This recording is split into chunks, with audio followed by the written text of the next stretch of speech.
Oke. Ya, Masya Allah wa tabarakallah, artinya Ibu Jale ya, Iya. memiliki yang saleh dan solehah ya. Artinya mereka sangat takzim dan ihtiram dengan ibundanya. Itu salah satu catatan terpenting yang utama. Dan secara teori dulu Ibu ya, betul kata Ibu, ketika ada rumah maka hak Ibu itu 1/8. Nah, 7/8 itu dibagi yang kalau tadi anak laki-lakinya satu ya, Dua, dua, dua. dua laki satu perempuan ya. Nah, berarti hak anak laki-lakinya dari 7/8 itu ada dua, kemudian yang perempuan ada satu, seperti Iya, itu. iya. Berarti tetap ketika dikontrakan itu kan kembali kepada apakah makanya dalam syirkatul ainan, syirkatul mufawadhah ada yang prosentasinya berbeda ya. Itu Iya. bisa hak ibu 1/8 dari Mhm. hasil aset sewa tersebut. Ya, Oh, iya. yang sisanya yang 7/8 itu berarti yang hak anak laki-laki dua, yang perempuan satu, jadi Hah? 5 ada. Nah, itu teorinya. Nah, Iya, iya. kemudian ketika prakteknya, ya prakteknya, anak-anak ibu mengatakan, Bu, hak kami kan 7/8 nih. Iya. Ya 7/8, tapi kami udah buat mama saja. Berarti itu berdasarkan surah An-Nisa tadi ayat seorang Iya. anak yang dia dapat, kemudian dia berikan keberkahan dari ayahnya dan keberkahan dari karena kesolehan mereka dan tetap tidak ada masalah ibu bisa Oh, iya. berterima secara Iya, praktiknya. Bu. gitu. Satu lagi Ustadz, Ya, saya silakan. tinggal yang rumah saya tinggal yang sekarang itu kan rumah suami ya, kan itu memang memang rumah suami saya. Begitu suami meninggal itu kan jadi rumah waris Ustadz ya. Nah, setelah 2 minggu suami saya meninggal, saya kumpulin anak saya bilang ini udah jadi rumah waris, saya bilang gitu. Gimana cara baginya? Saya bilang gitu. Kalau cuma mama dapat 1/8, mama cukuplah 1 kamar gitu kan. Tapi kata anak-anak saya bilang gini, nggak usah mah kita taksir aja rumah ini berapa harganya, kita bagi sesuai hak kita masing-masing. Udah kita bikin tuh, kita perkirakan rumah sekian, perabotan dengan isinya sekian gitu ya. Oke. Dibagilah. Nah, itu juga kembali lagi, udah bagian saya buat mama, semuanya begitu Ustaz. Jadi saya sekarang tinggal di rumah saya yang anak-anak memang udah kasih ke saya. Apa itu udah betul ya Ustaz ya? Ya, berarti akad yang digunakan anak-anak ibu itu pemberian apa ya Bu atau hadiah itu syah saja. Memang sudah dihitung. Yang penting begini, ajaran Islam itu mengajarkan secara teori dulu kan kita melaksanakan kewajibannya, menerapkan Iya, ilmu faraid, ya kan. Nah, iya, kemudian itu azimah, bagian dari azimah yang memang harus diterapkan. Nah, kemudian ada satu rukhsah mengatakan rukhsahnya apa, uzurnya apa, atau mungkin kebaikan dengan mengambil satu masalih maqasidus syariahnya, masalihnya, ada urgensinya. Ini ibu saya loh, ibu kandung, iya kan? Enggak, masa sih saya tidak boleh berbagi sama ibu saya dari hak waris saya? Berarti iya. sudah pas dari waris sebenarnya, seperti itu. Begitu ya. Jadi secara praktiknya,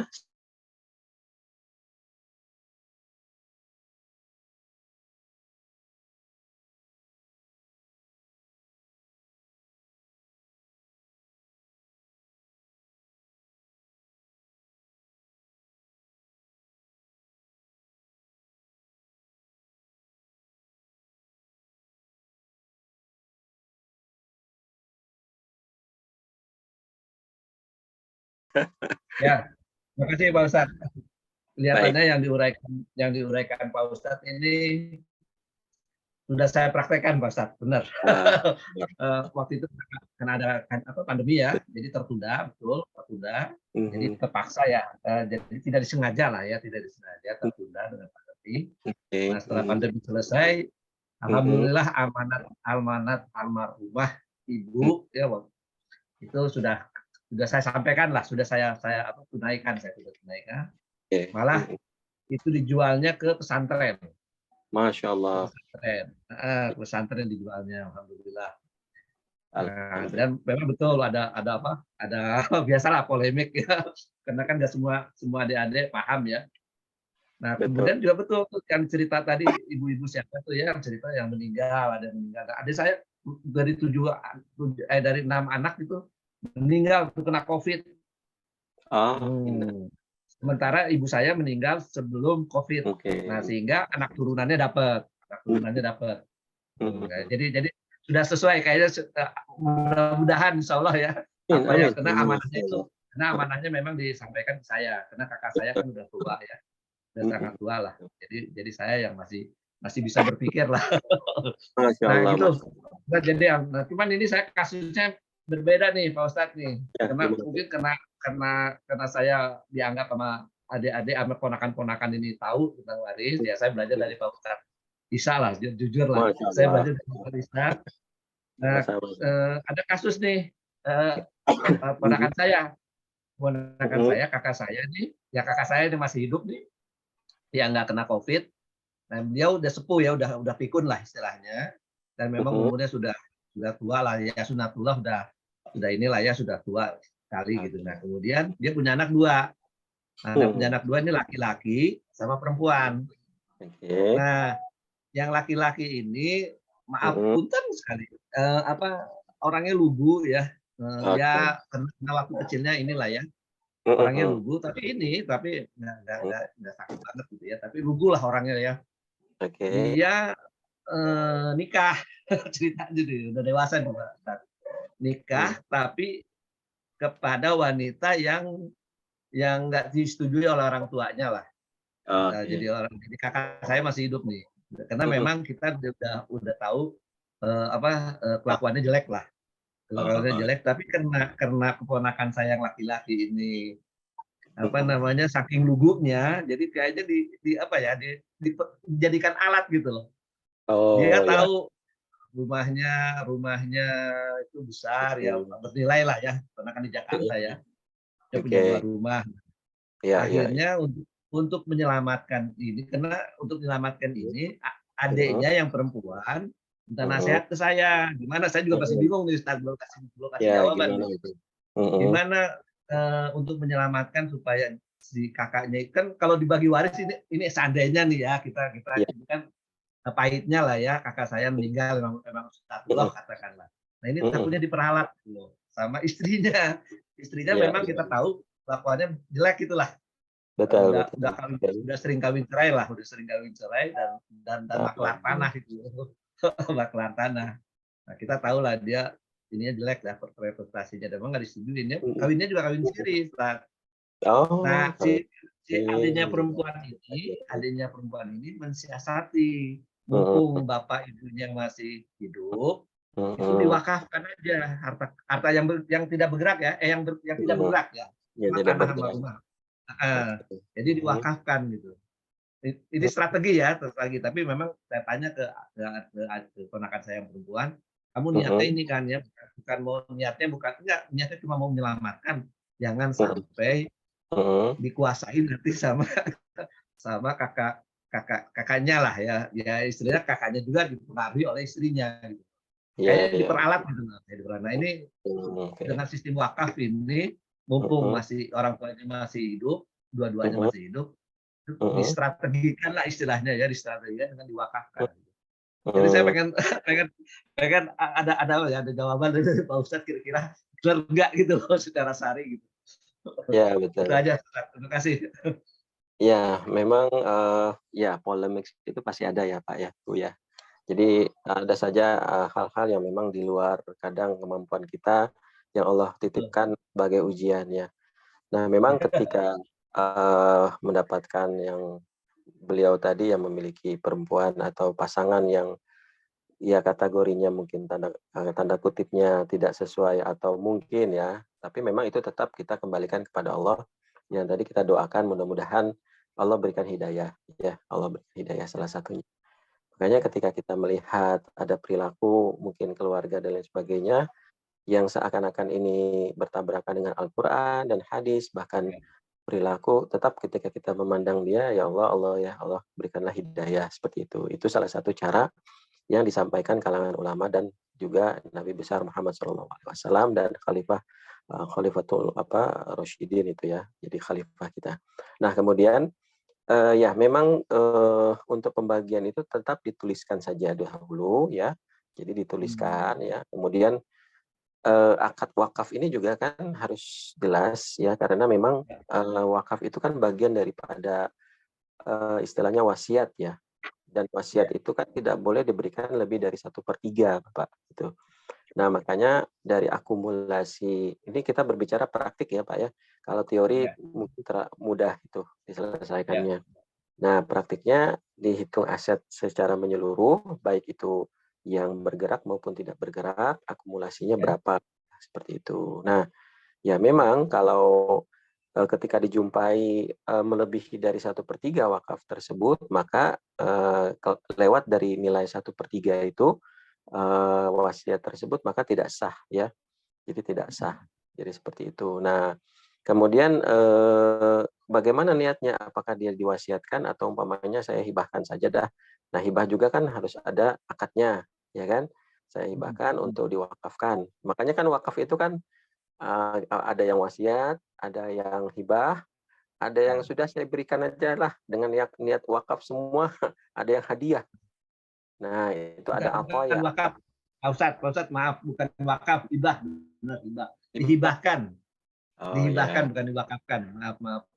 Ya, berarti Ya, kalau hibah itu kan tidak ada batasannya. Jadi ya. tidak ada batasannya. Oh, Nah, jadi cuma ya kembali tadi. Berarti saudaranya tadi ada berapa, Pak? 3 ya? dua. 2. Laki-laki, perempuan. Berarti yang Nah, yang perempuan laki-laki, yang perempuan yang membuat strategi supaya jangan dikuasai. Kan pembagian laki-laki pasti lebih banyak kan? betul. Pasti lebih banyak daripada perempuannya. Ya. Nah, si adiknya ini yang perempuan ini ingin menyelamatkan lah aset dari istrinya, sebenarnya dari istrinya, karena kita tahu gitu loh, memang ponakan saya ini yang laki-laki ini, kakaknya lah itu lugu sekali. Ya. Ya mungkin dari kecil ada sesuatu lah ya Iya, betul. yang Nah, jadi kalau menghadapi seperti itu, Bapak ya, jadi ya kita tetap satukan hati. Kemudian ketika berjumpa dengan orang yang ya di luar nalar atau menggunakan hal yang metafisika ya, ibarat kata itu tetap kita berlindung kepada Allah. Nah, tetapi tetap hak yang laki-laki itu kan dua porsi ya, yang perempuan satu porsi. Nah, sebenarnya secara praktiknya itu aset yang ada itu bisa dinotariskan kalau sekiranya ingin dijual juga dengan si izin adiknya, meskipun itu waris hak dia. Nah, nanti kan ada atau nanti ada orang yang bisa menengahi mediasinya. Ini kan kita berbicara biar harta dua porsi ini tidak habis, kemudian digunakan dimanfaatkan oleh ya pasangannya yang tidak istilahnya tidak sesuai penggunaannya. Jadi sebenarnya bisa Pak. Jadi hak paten penggunaan harta tersebut harus izin umpamanya adiknya. Nah, jadi seperti itu. Makanya memang di zaman Rasulullah tidak ada notaris, tetapi di zaman Umar bin Abdul Aziz itu sudah mulai menulis kondisi-kondisi yang ada. Makanya Umar bin Khattab juga sudah membuat Baitul Mal wa Tamwil itu. Untuk apa? Untuk solusi ketika ada harta tersebut yang digunakan secara sembarangan, serampangan dan lain sebagainya, maka Umar bin Khattab langsung turun itu untuk melihat pembagian. Maka istihadi Umar bin Khattab itu melihat ini ada masalah muncul waktu itu masalah Umariyatain ya. Ada masalah Umariyatain, masalah yang terjadi, dua masalah terjadi di zaman Umar bin Khattab.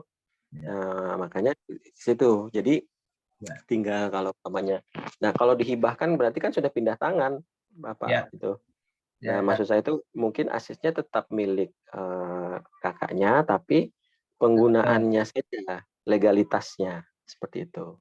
Jadi biar tidak dia umpamanya, jadi kan ibarat kata harus dua tanda tangan kalau dia ingin menjual gitu kan. Tapi ini kakaknya saya, tapi ada perjanjian. Karena mungkin ada klausalnya ya. Klausalnya biasanya kalau dalam pengadilan agama atau umpamanya notaris lah ya, dia klausal harta ini milik umpamanya harga rumah 2 miliar dan 1 miliar.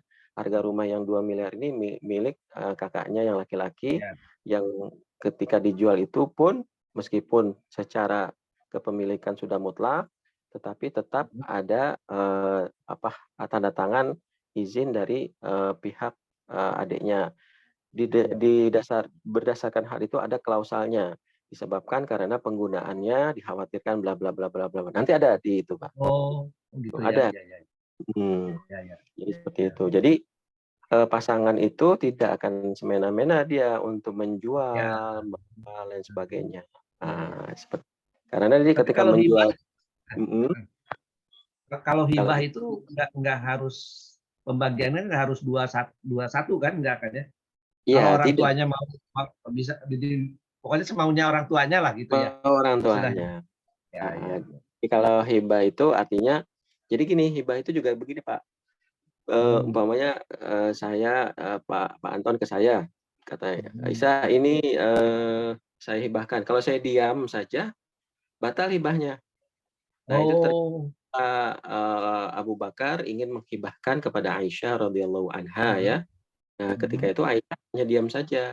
Akhirnya ya sudah Abu Bakar memberikan kepada hibah yang lain. Makanya kan ada yang mengatakan, udahlah saya berikan akadnya atoya, pemberian atau hadiah. Maksudnya ya sebagai kan tahadu, tahabu katanya, saling memberikan hadiah dan saling mempererat rasa kasih sayang, seperti itu kata Rasulullah.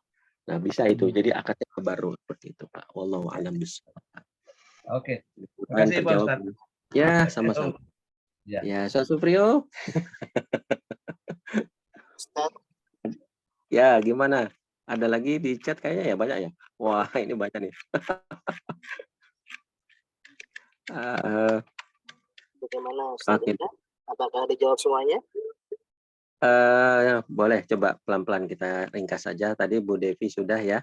Kemudian Bu Rahmayati ya. Iya. Saya baca langsung ya, Ustaz. Ya, izin baca ya, Ustaz Suprio. Silakan. Oke. Bagaimana menghitung waris dengan aset 3,4 miliar, sedangkan punya hutang giro 2,1 miliar, sedangkan semua itu aset rumah dan bangunan. Apakah harus diuangkan dulu, lalu jika yang meninggal itu adalah ibu, maka waris belum berlaku atau bagaimana? Karena status hartanya adalah tidak jelas atau apa nih, bersama. Oke, ada Ibu Rahmayati ya? Ya, baik. Ya. Ya, betul ya, Ustaz Suprio ya. Rahmayati. Ini saya matanya plus. Jadi agak kabur kalau dekat. Oke, baik. Yang pertama memang hutang harus dibayarkan ya. Memang ini yang sama, praktiknya juga agak susah memang. Makanya ketika ada hutang itu kan al-hukuk al-muta'alliq bi atirka utarika itu hak-hak yang berkaitan dengan harta warisan yang harus diimplementasikan, yaitu salah satunya setelah munatu tajhiz, pembiayaan pemakaman, kemudian sadadu duyun, ya hutang piutang, kemudian baru tanfidul wasaya, kemudian tauzi atau taksim al-irth ya. Nah, sadadu duyun ini memang harus diselesaikan dahulu ya.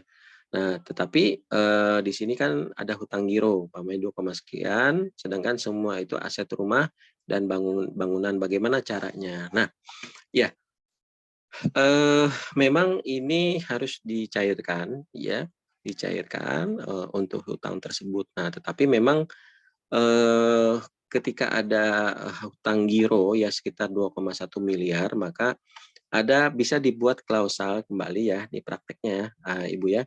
Jadi ada Ibu punya koletral, jaminan ya, jaminan untuk pembayaran hutang tersebut.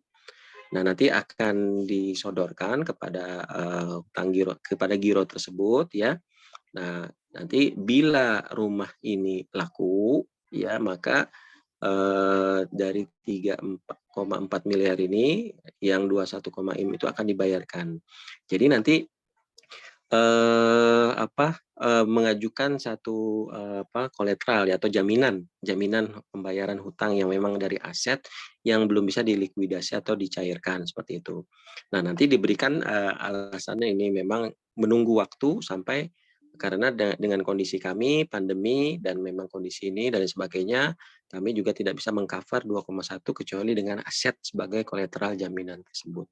Nah, memang pada dasarnya kalau mazhab jumhur terutama Hambali dan Syafi'i sebagian itu tetap dicairkan. Tetapi kita melihat ketika Hanafi ya saya ambil ya, Hanafiyah itu melihat apa urgensinya, urufnya, kondisinya ternyata bisa jadikan kolateral, jadi seperti itu. Jadi jadikan saja kolateral jaminan Ibu untuk 3,4 miliar itu dan diajukan kepada giro tersebut bahwasanya saya mampu membayar dengan kondisi tunggu penjualan saya dahulu. Nah, jadi seperti itu ya. Wallahu a'lam bishawab. Mudah-mudahan terjawab ya Ibu ya. Ahmayati ya. Oke, baik. Kemudian Ibu Angelini, kenapa untuk masalah waris ini kita lebih condong diadu dengan dalil dan siksa neraka? Adakah alasan logis kita harus menggunakan hukum waris Islam untuk orang-orang yang skeptis, mungkin punya punya slack dengan saudaranya, apalagi saudara-saudaranya ini jauh dan nggak ngasuh ngurus orang tuanya. Ya. Ya. Semua itu artinya kenapa ada ancaman-ancaman ke neraka. Nah, hidup kita itu kan memilih mau masuk surga atau mau masuk neraka, tetapi tetap Allah yang menentukan. Nah, makanya dengan hukum ini, kalau ada lampu merah ditabrak melanggar, ya kan, itu ketentuan. Kalau ada lampu merah itu diam, berarti mengikuti ketentuan. Bila ada lampu hijau, jalan, berarti mengikuti ketentuan. Nah, artinya kita saja mengikuti hukum yang dibuat oleh manusia. Nah, sekarang ini hukum Allah Subhanahu wa taala. Kenapa ancamannya neraka? Karena harta waris itu diperoleh bukan dengan cara jerih payah, pertama. Yang kedua, harta waris itu sebagai keberkahan, ya, perpindahan hak seseorang dengan orang lain yang ketika seorang itu wafat. Makanya ketika sudah menjadi hak dia, maka itulah rizki yang Allah limpahkan, yang Allah tentukan bahwasanya dia telah memiliki harta warisan sekitar sekian miliar dari ayahnya, itu sudah tertulis di Lauhil Mahfuz. Jadi 15.000 tahun sebelum penciptaan langit dan bumi kita sudah ditentukan, ya. Nah, makanya kalau kita berbicara alasan logis, ya, bagaimana menggunakan hukum waris Islam, tetap Islam ini logis, ya. Karena ketika kita berbicara logis, maka saya akan bertanya, silakan kita berbicara logis ketika kita bernafas dengan oksigen, maka jelaskanlah, deskripsikan oksigen itu warnanya apa, ya kan? Nah, itu logis. Ketika kita tidak bisa mendeskripsikan warna oksigen itu apa, berarti logika kita belum nyampai. Seperti itu. Nah, artinya ketika kita memahami Islam itu adalah memahami secara apa? Zahiriyah wa batiniyah, ya. Kita memahami tidak hanya teoritisnya, tetapi juga bagaimana empirisnya. Nah, dua kondisi ini kan istilahnya saling sambut menyambut, ya, karena memang tidak bisa terlepas. Nah, jadi seperti itu, tetap kita gunakan hukum syariah, ya. Ya, makanya kan memang terkadang pahit dan lain sebagainya, tetapi insya Allah akan ada manisnya. Nah, kemudian bagaimana dengan orang-orang yang skeptis yang mungkin lain sebagainya, ya tetap kita doakan Ibu. Ya, kita ini hanya bisa berprasangka dan mungkin memang itu betul. Ya, kadang mungkin saya atau Ibu dan sebagainya melihat saudara yang gemesin, kayak pengen nyubit. Ya sudahlah, kita doakan. Apa sih kemampuan kita? Kalau memang makanya kan ketika Rasulullah itu, ketika paman beliau wafat, sebelum wafat kata Rasulullah, qul la ilaha illallah ya ammi, ya. Jadi katakanlah la ilaha illallah. Jadi disuruh datang Abu Lahab, Abu Jahal tuh. Atarghabu an millati abada ya ini ya ya ini pamannya itu katanya, kamu nggak senang dengan agama nenek moyang kita, kata Abu Jahal, Abu Lahab. Nggak jadi ucapan ini. Turunlah ayat innaka la tahdi man ahbabta walakin Allah yahdi may yasha. Ya, engkau wahai Muhammad nggak bisa memberikan hidayah, tapi aku yang bisa memberikan hidayah. Nah, kita tetap kembali kepada Allah. Ibu, segala sesuatu itu dari Allah, dan lunaknya hati seseorang itu kita kembalikan kepada Allah Subhanahu wa taala. Wallahu alam. Kemudian Ibu Dira, jika niat sedekah atau infak ini apakah akan bisa menggantikan akadnya yang harus kita wariskan Islam? Kalau nggak salah dalam mazhab Syafi'i itu harus jelas akadnya, betul. Tetap harus jelas akadnya, tidak hanya di mazhab Syafi'i tetapi mazhabul arba'ah. Nah, itu azimah, ya, azimah. Makanya akadnya harus diawali dengan akad. Apa? Umpamanya mau istilahnya bukan mengganti ya di sini kan. Kalau waris tetap waris ya, tetap waris, dia wajib. Karena waris itu perpindahan. Nah, kemudian dia ingin menginfakkan harta dia. Nah, berarti ketika saya mendapatkan 2 juta, maka saya infakkan 1 juta itu untuk adik saya, itu silahkan. Berarti saya sudah keluar, artinya sudah bukan termasuk waris lagi. Jadi seperti itu. Ya, baik. Wallahu alam. Kemudian Bu Amira, kalau misalnya dalam waris Islam itu jelas, apakah bisa dibagi itu? Dibagi itu dengan anak angkat? Tidak bisa, Ibu.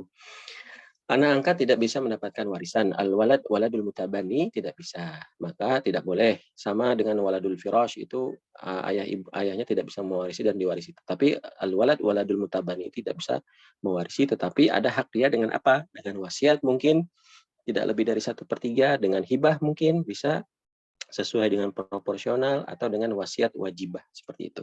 Ya, 1/3 juga tidak boleh lebih. Wallahu a'lam bishawab. Assalamualaikum Ustaz, kalau saudara laki-laki sudah menerima hak yaitu 2 bagian dan prakteknya mereka memberi sebagian haknya kepada saudara perempuan itu niatnya hibah atau infak. Boleh Ibu ya, boleh diniatkan ya kalau berlandaskan dengan ayat Al-Qur'an surah An-Nisa ayat 8, maka farzuquhum minhu. Kata-kata farzuquhum minhu itu memberikan rizki yang saya punya kepada orang lain. Boleh dengan infak, boleh dengan hibah. Boleh, terserah. Ya, hibahnya berapa persen.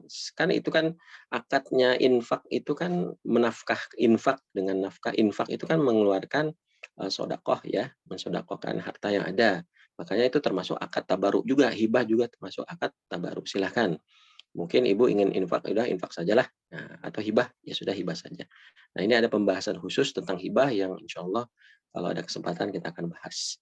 Baik, izin bertanya, kakek saya mewakafkan tanah dan sejumlah uang untuk jadi wakaf di daerah Bogor. Sudah lama sekali mengamanahkan kepada satu kelompok di daerah Bogor untuk mengelola wakaf tersebut. Tapi di sisi lain juga mengamanahkan kelompok B untuk mengelola yayasan wakaf. Maka yang terjadi 2 kelompok yang mengelola yayasan dan wakaf berjalan tahunan, akhirnya sengketa karena pihak B yang mengelola yayasan wakaf menganggap usaha ini seperti pribadi. Dia Ustadz kondang di Bogor. Ya, ya itu didiskusikan saja. Mau Ustadz juga manusia, Ibu, ya. Mau Pak Kiai juga manusia. Makanya kata Rasulullah, Qul innama ana basyar. Itu di dalam surah Al-Kahfi ya. Terakhir, wahai Muhammad, kata Allah, Qul innama ana basyarum mithlukum yuha. Akulah manusia, aku ini manusia biasa yang hanya diberikan wahyu, kata Allah, kata Rasulullah. Nah, Allah mengingatkan Rasulullah itu seorang yang sempurna, manusia yang paling sempurna, tapi tetap dia diberikan wahyu. Nah, tetap dimediasi, diberikan solusi, nah diambil, nah makanya diambil, dipahami ustadz-ustadznya itu, atau dipahami umpamanya siapa yang bisa menengahi ya. Ya, mungkin yang lebih tua lah, biasanya lebih tua, yang lebih arif, yang lebih bijaksana, yang lebih memiliki kompetensi yang bisa menyelesaikan perkara tersebut ya.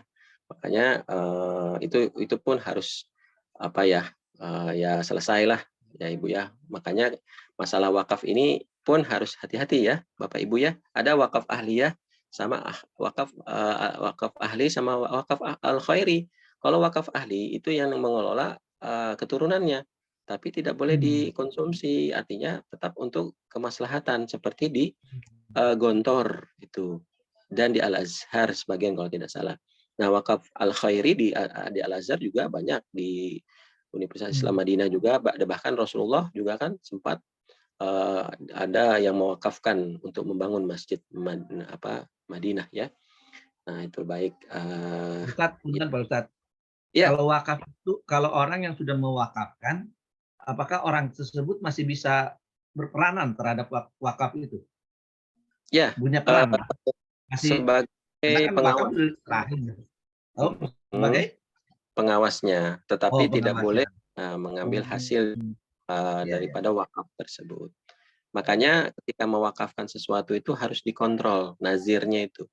Karena memang mewakafkan sesuatu itu jangan sampai apa yang kita wakafkan itu ternyata tidak membuahkan hasil untuk orang tua kita, untuk lain sebagainya. Maka yang nanti yang nazirnya itu yang kasihan ya.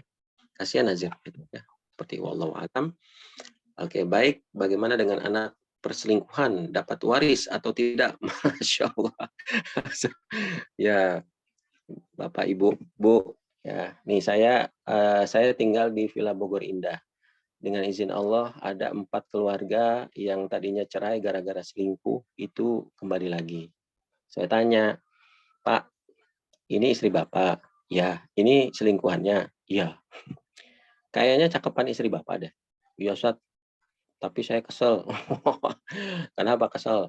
Tahu nggak, Ustaz? Saya 10 tahun setiap mau kerja, istri saya tuh nggak pernah bangun, nggak pernah bikinin teh. Gara-gara bikinin air aja nggak pernah. Akhirnya selingkuh. Gara-gara apa? Di kantor. Ada di kantor cewek biasa aja. Nawarin. Bapak mau minum apa, Bapak?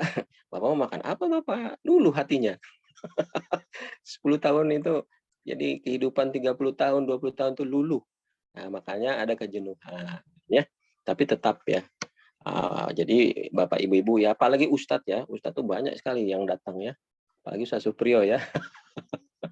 Nah, makanya harus tetap melawan. Jadi bagaimana anak perselingkuhan itu artinya kan dia akadnya sah atau tidak. Kalau tidak sah akad zina, ya kan? Apa perzinahan. Kalau umpamanya sah, ya tetap dia sebagai kalau si laki-laki ini meninggal, ya dapat anaknya dan perempuan tersebut kalau dinikahi secara syah syar'i ya dan negara. Saya ambil negara kenapa? Karena hukum pernikahan siri itu syah dalam agama ya, tetapi belum diberlakukan kecuali di daerah Riau sekarang. Sudah dibukukan buku pernikahan siri. Nah, yang mau nikah siri ke Riau. Enggak ya. Enggak ya, Pak Anton ya. Nah, jadi seperti itu ya. Ya, jadi segala masalah Bapak Ibu punten ya. Semua itu sudah ada di Al-Qur'an dan hadis Rasulullah. Kok kita seakan-akan permasalahan itu ribet, Sat? Ya. Jadi kita terlalu pusing dengan urusan dunia. Jarang kita pusing, umpamanya apa namanya? Ya kita Pak Anton ya, kalau kita nggak ngaji sehari kayaknya pusing kepala ya. Jarang ya kan? Kan sebulan nggak ngaji itu. Tapi kalau umpamanya ada proyeknya gagal sedikit, kurang 60 itu aduh pusingnya, nggak bisa sholat, nggak. Nah inilah dunia. Nah, dunia mata wa khairu mata ya al-mar'ah salihah. Kun fid dunya ka'annaka gharib. Jadilah ketika di dunia itu jadilah seorang yang asing, seakan-akan kita nyebrang dunia. Ya seperti itu. Wallahu a'lam bishawab. Ini saja dari saya. Mudah-mudahan bermanfaat. Waktu sudah 11 lewat ya. Mungkin cukup dulu ya Bapak Ibu, saya kembalikan kepada Al-Mukarram Syekhuna Ustaz Sufrio. Saya mohon maaf bila ada hal yang kurang berkenan dan ibu-ibu dan bapak-bapak juga semangat terus, semangat 45, semangat menebar mencari pahala Bu. Kita ini surga ya. Nah, kita ini berjalan mencari surga. Dulu Bu, Pak, kalau mau hadir kajian itu naik onta dulu. Naik onta Imam Syafi'i, pengen ke Imam Waqi, Imam Syafi'i, Imam Ahmad, pengen ke Imam Syafi'i. Itu naik onta 3 bulan, 4 bulan. Ini online. Dimudahkan. Sangat dimudahkan. Sangat dimudahkan. Sayang banget. Makanya saya kadang ada ibu-ibu yang sering posting, ya Allah, ya mudahan banyak ya Allah yang ini hadir walau. Nah, itu chance-nya masuk pahalanya besar ya. Karena nggak tahu aja kita kalau udah ditunjukkan pahalanya saya yakin yang hadir akan banyak padat. Ya seperti itu. Menghadiri ta'lim dengan online itu pahalanya sama nggak, Ustaz? Insya Allah Ibu. Pahalanya sama, niatnya kan kita niat seperti itu ya. Jadi niatnya sama dengan ke masjid, jalan kaki sama dengan naik motor. Saat jangan kalau udah kayak saya gini kan udah usianya lansia, agak susah ya untuk offline itu. Betul. Ya artinya kita manfaatkan zaman digital. Ya. Betul, Ustaz. Makanya digital ini ada orang bilang digital itu baru muncul sekarang. Enggak, zaman Nabi Adam. Ya, wa 'allama Adam al-asma'a kullaha, itu digitalisasi sudah. Kita ini sudah ke belakang, Bu. Jadi orang barat itu sebenarnya sudah terkebelakang. Sudah canggih, handphone apa semua tuh online tuh. Rasulullah tuh udah tahu ini ketika lain sebagainya. Insyaallah. Ini saja. Semangat terus ya, Ibu-ibu ya. Ya, Ibu-ibu. terima kasih Ustaz. Ya. Ustaz. Kita kembali dulu ke Ustaz Supriyo dulu ya, Ibu-ibu. Silakan Ustaz Supriyo. Terima kasih Ustadz Isa atau Dr. Isa mengenai Masya Allah pembahasan ilmu warid, ada wakaf juga, ada hibah juga. Semoga Allah memberkahi setiap ilmu yang Allah berikan kepada Ustadz Isa dan juga memberkahi kita semua, dan semoga Allah memberikan kesehatan kepada Ustadz kita, pemateri kita ini juga bisa memberikan kepada kita siraman-siraman ilmu lagi di bulan-bulan depan dan pekan. Amin. Marilah kita sama-sama tutup dalam doa kafaratul majelis. Subhanallahumma wa bihamdika, asyhadu an la ilaha illa anta, astaghfiruka wa atubu ilaik.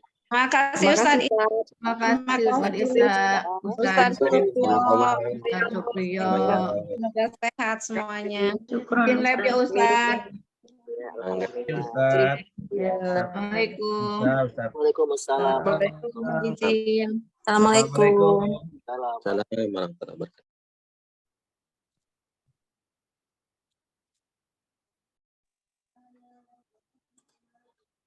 Ya, izin lab. Ya, Assalamualaikum Ustaz. Jazakumullah Ustaz ya. Syakirin habibi, wallahil azim, masyaallah. Astazin ya nih.